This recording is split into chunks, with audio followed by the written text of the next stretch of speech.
The information and opinions presented in this podcast are based on research done at a particular point in time. The fields of medicine, surgery, psychology, etc. are constantly evolving as new studies and movements happen. Please take into account the year of any particular episode's publication, and as new information presents itself, we will do our best to release updated episodes on the topics. Listener discretion is advised for references to medical terminology of body parts. Unless otherwise stated, no one speaking on this podcast is a medical or legal professional and cannot provide medical or legal advice. Welcome to the Trans Field Guide.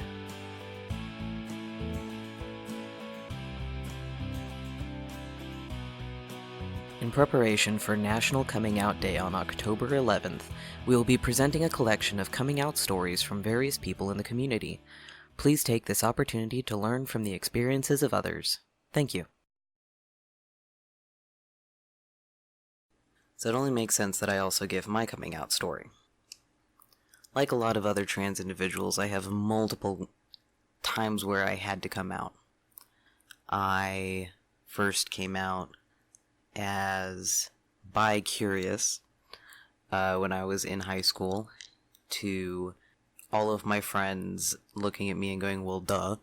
I did not come out as bi to either of my parents until I was a few years out of college, and I'm not terribly good at face-to-face confrontation.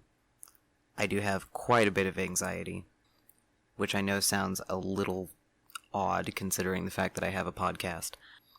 And I remember that when I was growing up, and especially when I was in high school, my parents were not exactly supportive of the idea of their kid being LGBT.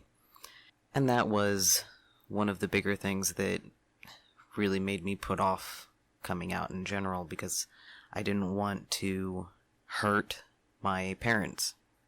When I finally did come out to my mom about being bi, it was kind of swept under the rug and we never really talked about it after.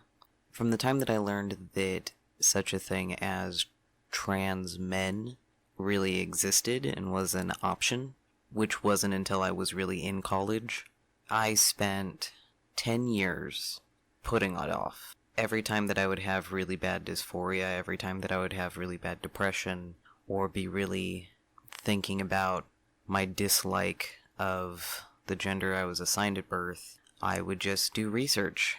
I would look into what technology was out there and what the process was and all the surgeries and everything like that. So I watched a lot of the knowledge and the technology evolve over the course of a decade without really making any kind of commitment to move forward with anything. For maybe 5 years of that decade, I identified as gender fluid because I felt like I needed to present as female in certain situations, and it always just kind of felt like more of a mask that I was putting on than anything else.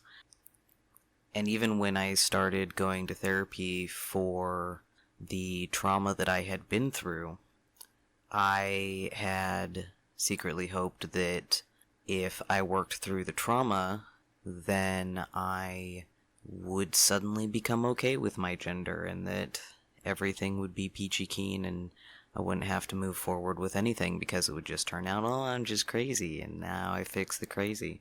Needless to say, that didn't happen.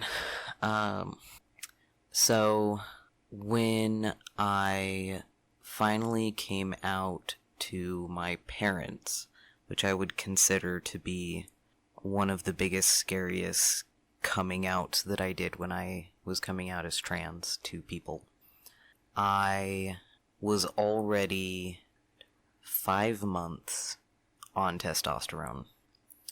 My voice had started changing. I was shaving my face because I wasn't out publicly yet. I hadn't come out at work. I hadn't really come out to anybody. I was absolutely terrified to come out to my parents because I knew that it was something that would hurt them. I knew that it was something that would be very hard for them to hear. And the last thing that I wanted to have potentially happen was to end up completely losing them from my life. So after a lot of talking with my therapist about the best way to go about things and the best way to handle them in such a way that I could be able to put the information out there and not have an absolute panic attack, was I wrote them an email. And then my therapist made me rewrite it because it read too much like an office memo and not enough like something like the emotional bombshell that it actually was. So I had to rewrite it 2 or 3 times before my therapist was like, there you go, that sounds like a human wrote it rather than a robot. And I sent it to them. I sent it to both of their email addresses. And then I texted both of them and said, I sent you guys an email, and I really need you to read it because it has very important stuff in it. And then I promptly went and spent the night at a friend's place, and we had a sleepover party type of thing. And the entire time I was really nervous and really anxious and checking my phone and trying not to check my phone, but thinking about checking my phone. And a couple of hours go by, and then I finally get a text message, and it says, God gave us you, and we love you. And that was the most relieving thing that I could read, because it meant that regardless of what else happened, they were going to at least try. And at the time that this recording will be coming out, it will be around a year since that day. A little less. And over the course of that time, I have watched my parents grow and open up and really prove that when you love someone, like actually love a family member, nothing else matters, because you will put forth the effort and you will want to be there for them, even if at the moment it's really hard to hear, and sometimes it can be really hard to say. But you're never gonna know unless you say something. And sometimes the unknown is far scarier than the actual outcome. So as long as you are confident that you're not endangering yourself, then it's usually in your best interest to just have the conversation. There's a lot of different ways to have the conversation. A lot of it's just going to come down to what's going to be easiest for both parties. What's going to be easiest for the person having to drop that bombshell. What's going to be easiest for the people receiving it. Sometimes you have to meet in the middle. Sometimes you can't. Sometimes the thought of the worst case scenario can be crippling and make it very hard to move forward. But you don't know what's going to happen until you do it. Sometimes you might be surprised. Like this episode?